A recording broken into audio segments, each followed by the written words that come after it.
Alright, magandang gabi po sa inyong lahat mga kababayan. Batang Maynila to, it's pag-usapan natin.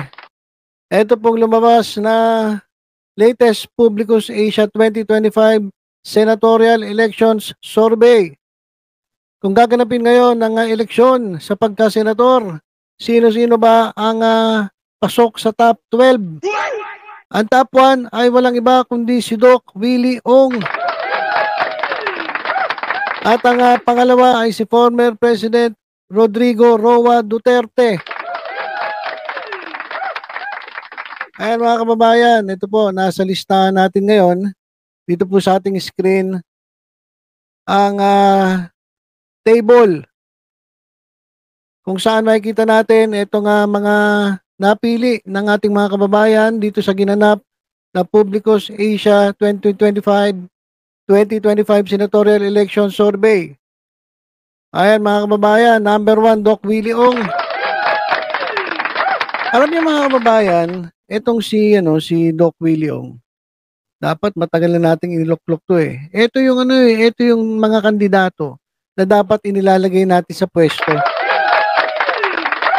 Diba? Ito yung yung may kita natin ng talagang may puso para sa para sa taong bayan. Kaso ang nangyayari, itong mga ganitong klaseng mga kandidato, ito yung na-echepwera. Mas nabibigyan ng ng pwesto, o mas nailalagay sa pwesto, yung mga tulongges. Yung mga mas inilalagay sa pwesto yung talagang ang iniisip lang ay yung pang sariling kapakanan. Tapos porke pogi. Porke magaling magsayaw, porke nagbudots-budots lang, nailagay na sa pwesto.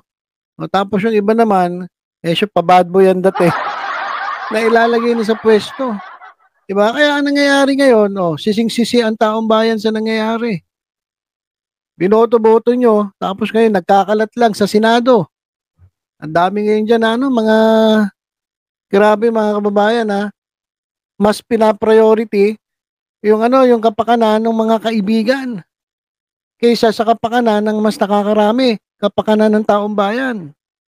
Malamang sigurado kilala niyo yung mga na yan mga senators na yan At karamihan diyan mga kababayan re-electionist. Ito paalala lang yung mga kilala natin ngayon na imbis na isipin ay ang kapakanan ng mga nakakarami, public interest, mas pinipili nila yung kanilang personal na interest. So dapat pagdating na eleksyon, X po yan. I-X na natin yan mga kababayan. At bigyan natin ng check yung sa tingin natin na talagang maglilingkod sa taong bayan. Kaya ito, sa totoo lang ako natutuwa dito sa resulta na lumabas dito sa Publicus Asia na ang nag-number 1 mga kababayan ay walang iba kundi si Doc Willie Ong. Kasi sa totoo lang, alam niyo, ito dapat yun Ito dapat yung pinipili natin. Ito dapat yung nilalagay natin dyan sa pwesto. Doc Willie Ong. Kaya, congratulations. Sana hindi lang pang survey. Pero magandang magandang pangitain para kay Doc Willie Ong na biruin nyo number 1 dito sa Publicus Asia. Kung ngayon ang gagawin ng ang senatorial elections, number 1 si Doc Willie Ong. Saka ang taas niya, ang taas ng kanyang ratings. Kung titingnan natin dito, ayan sa NCR taas 48-40. Sa sa Luzon 38-42. Sa North Luzon ata to, Southern Luzon 44-40, 49. Visayas 42-42, Mindanao 38-38. So ibig sabihin malakas talaga si Doc Willie Ong. Tapos pangalawa, itong si Rodrigo Digong Roa Duterte. Nako. Ewan ko lang kung bakit sinasama pa ito si dati Pangulong Duterte dito sa mga survey. Sa itsura pa lang, sa tinding pa lang, parang may hirapan na siya di ba? Dapat nga hindi na natin sinasama dito si ano, si Tatay Digong kasi parang wala naman na siyang balak tumakbo, eh. Sa tingin niyo ba magbabalak pa 'tong tumakbo bilang senator? Eh, kapag umattend nga siya ng mga prayer rally ko 'no, halos natutumba na siya, eh. Inaalalayan siya, halos natutumba na, hindi na siya makalakad, hindi na nga makaakyat ng stage, kinakailangang alalayan, tapos isinasama pa dito sa pagpipilian sa survey. Well, okey lang naman. Ibig sabihin lang nito, marami pa ring gusto kay dating Pangulong Duterte. Ang problema, hindi niya na kaya physically. Kaya niya pa mentally. Kasi medyo matalino naman si dating Pangulong Duterte, eh. Kumbaga mautak to its, eh, wais, eh. 'Di ba? So, kahit papaano, mentally kaya pa, pero physically parang parang hindi na kaya. Parang, hindi niya kayang ano, magtrabaho bilang senator. Puwede senator work from home. Hindi naman puwede yun, eh, 'di ba? Puwede ba yung work from home na senator? So, kinakailangan mong umattend lagi sa Senado, napakahirap nun para kay dating Pangulong Rodrigo Duterte kasi may edad na si Tatay Digong, eh.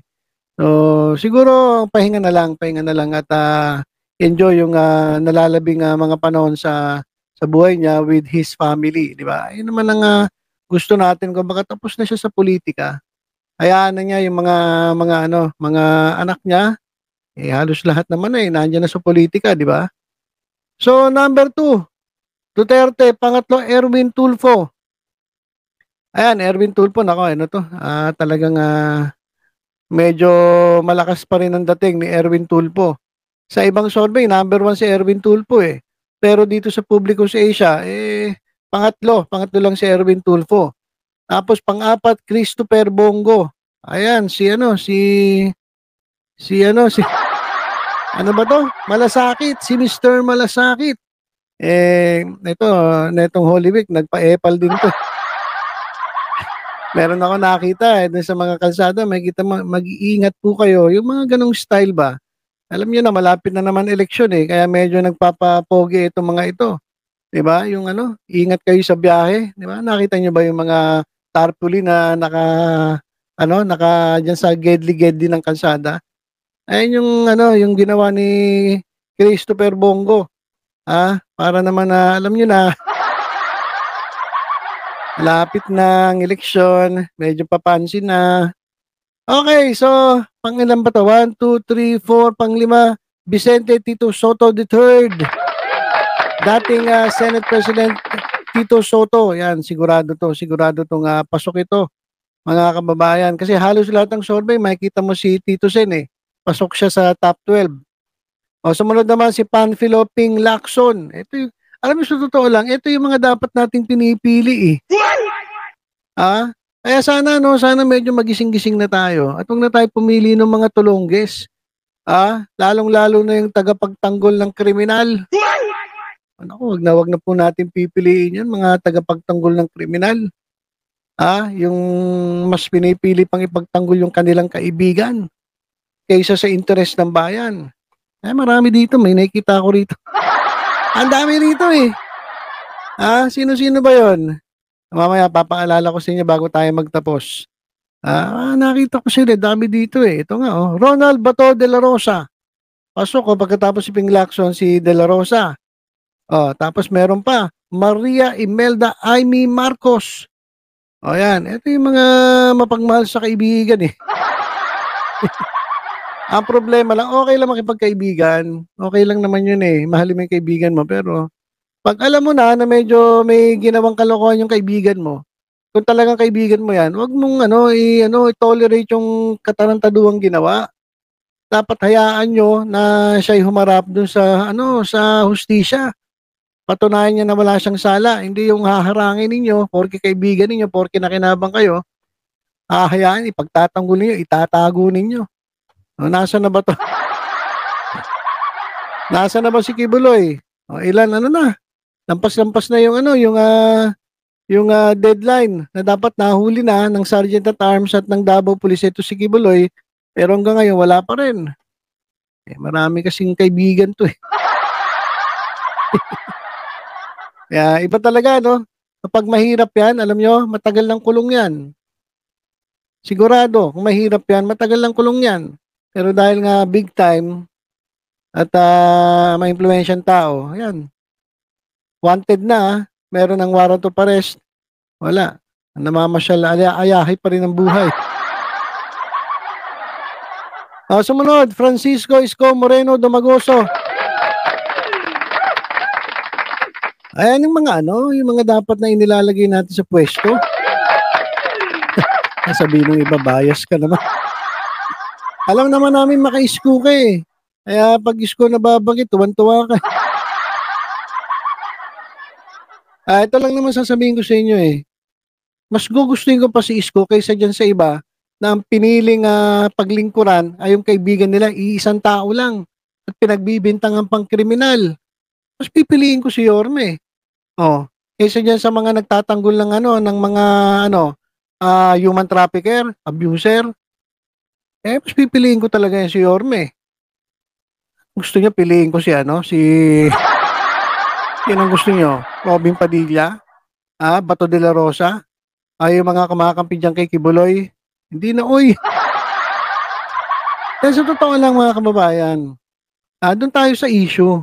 Wala naman tayong personal na galit sa kanila. Kaso, yun po kasi. Dapat ang isipin na itong mga ito, mga public officials, mga government officials ng ating bansa, dapat isipin nila yung kanilang mandato. Ano ba mandato nila? To serve and protect the Filipinos, yung mas nakakarami. Nandun sa kanilang Code of Ethics and di ba? Meron sila mga ethics na yan eh. Ano ba nakasaad doon sa batas? Dapat yung mas interest ng nakararami ang iniisip, hindi yung interest ng kukonti at ng ilang tao. At nung mga kaibigan. Hindi yun. Ang interest ng bayan ang dapat inuuna. Kaya kung yan ang pagbabasihan nyo, kung yan ang pagbabasihan ko, hindi ko pipiliin yung mga tulonggis na yan. Pipiliin ko yung para sa tao. Maria Leonor Lenny Robredo. Pwede. Gilbert Gibo Teodoro. Pwede. Pilar Juana Pia Cayetano. Yan. Ito, pabalik-balik lang sa Senado, Pero parang ewan ko. Wala pa ako nakikita yung talagang nakikilala sila eh. Pabalik-balik lang sa Senado eh. So, yan mga kababayan. Ayan po yung pumasok dito sa sa Publicos Asia 2025 Senatorial Election Survey na kung ngayong gaganapin ang senatorial elections, number 1 po si Doc Willie Ong. Number 2 si Duterte at ito mga pasok sa pasok sa survey, Tulfo, Bongo, Tito Sen, Lacson, De La Rosa, Marcos, Domagoso, Robredo, Teodoro, Cayetano. Ayun yung mga pasok. Pero marami akong nakita rito, sa akin slash sa akin to. Maraming X sa akin dito. Lalong-lalo na yung taga-suporta, yung sumuporta sa sa tinaguriang pinagbibintangang kriminal. X po sa akin yan.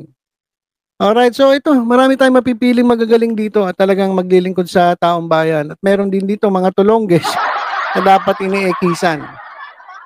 Alright, so ayan mga kababayan pagdating po ng 2025, binibigyan na po tayo ng ng mga dapat nating pagpilian.